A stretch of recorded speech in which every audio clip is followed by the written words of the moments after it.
Hi, BookTube. It's Gina. Happy Friday. How are you?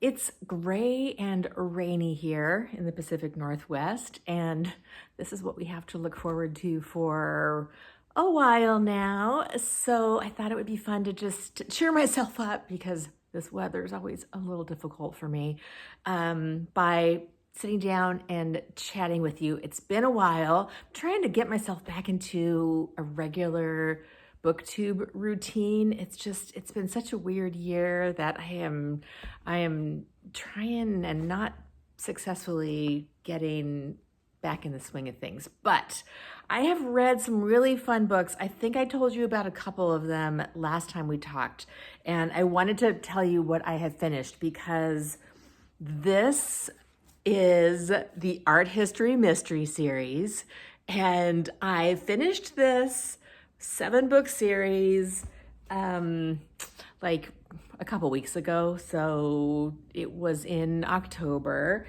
and I love these books. They are, well, for the most part, they're set in Italy. One of them is set in Los Angeles, and they are about starts out as a graduate student, becomes sort of a consultant of the art squad who is solving art theft crimes.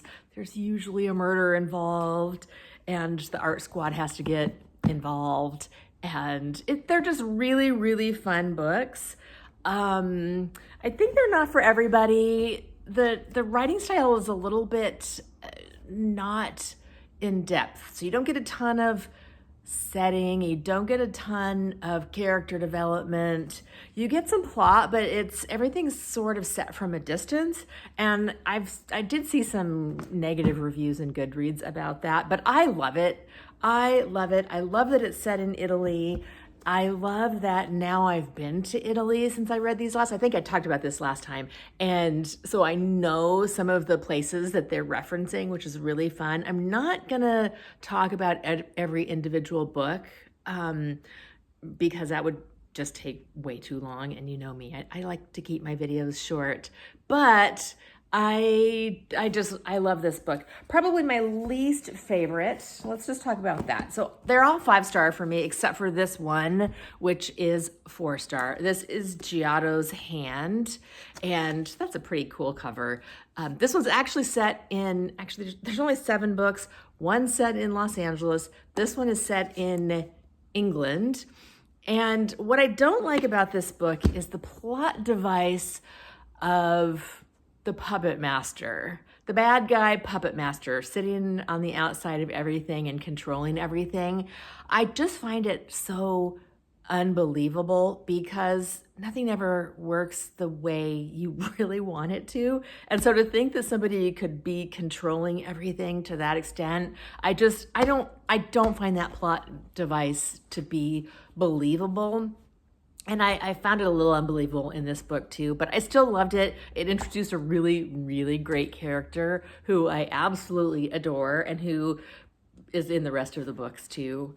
And so, yeah, it was really, really fun. So definitely recommend the Art History Mysteries by, I forgot to say, Iain Pears, who also wrote Instance of the Finger Post, which I loved, and a lot of other really well-known books, which I also really enjoy his writing.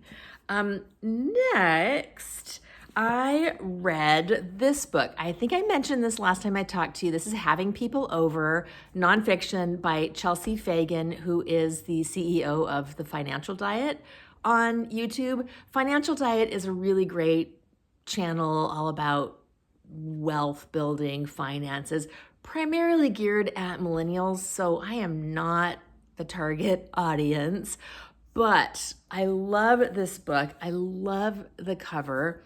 I love the illustrations in it. They're absolutely gorgeous. It's also got really pretty photographs, and I love Chelsea's apartment. She's got an apartment tour on Homeworthy, a couple of them. And her apartment in New York is so charming. She is such a spark of energy. I just really love Chelsea. And this book, Having People Over, it's basically about, it's called A Modern Guide to Planning, Throwing, and Attending Every Type of Party.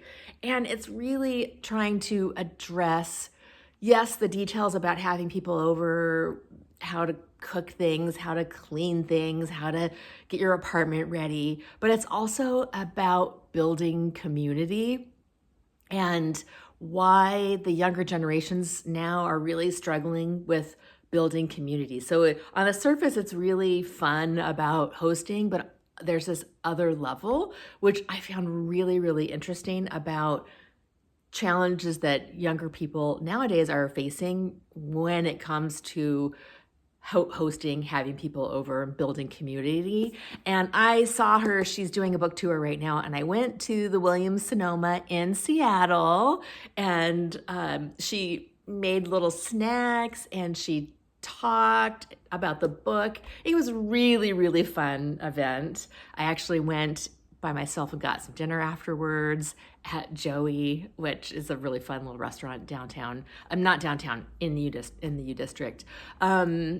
But this was a really good book. Definitely recommend. I love my home decorating. I love my homekeeping books, and this is going definitely in the keep forever pile. It's really, really good. And then lastly, I read 2 mysteries recently. The first is this little Robert Barnard, Death of a Literary Widow. I love these little mysteries by Robert Barnard. He writes these kind of fun, easy, literate mysteries. The last one I read was about a missing Bronte manuscript. Was it authentic? Was it not?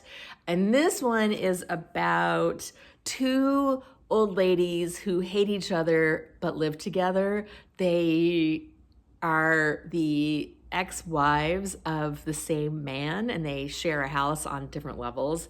And one of them gets murdered, of course. And you know I love books featuring old ladies. And these are 2 little firecracker old ladies in this book. The police don't think it's a crime, of course, so a amateur sleuth has to solve the mystery. Has a little bit of a, not ambiguous ending, but an ending that I think some people found unsatisfying. I loved it. I love these kind of endings, so definitely recommend. I don't know if these are in print anymore. I don't think they are. I grab them when I see these little paperbacks out and about, and they're really, really fun books. And then lastly, I just finished this, 5 Little Pigs by Agatha Christie, and an Hercule Poirot mystery. Love this one. I would say this is maybe a 4-star read out of 5 for me. And I love her endings. Agatha Christie is just, I don't know how she does it, but her endings are always, you go, how did I not see that? It's a complete mystery, but then when she lays it out, it's like, oh, duh, how could I not see that? It's so obvious. This book, there's very little, the clues are not enough to really let you solve the mystery. You might figure it out just because it to some extent can be a little bit obvious, but it's not that same sense of, I have no idea, and now I got it.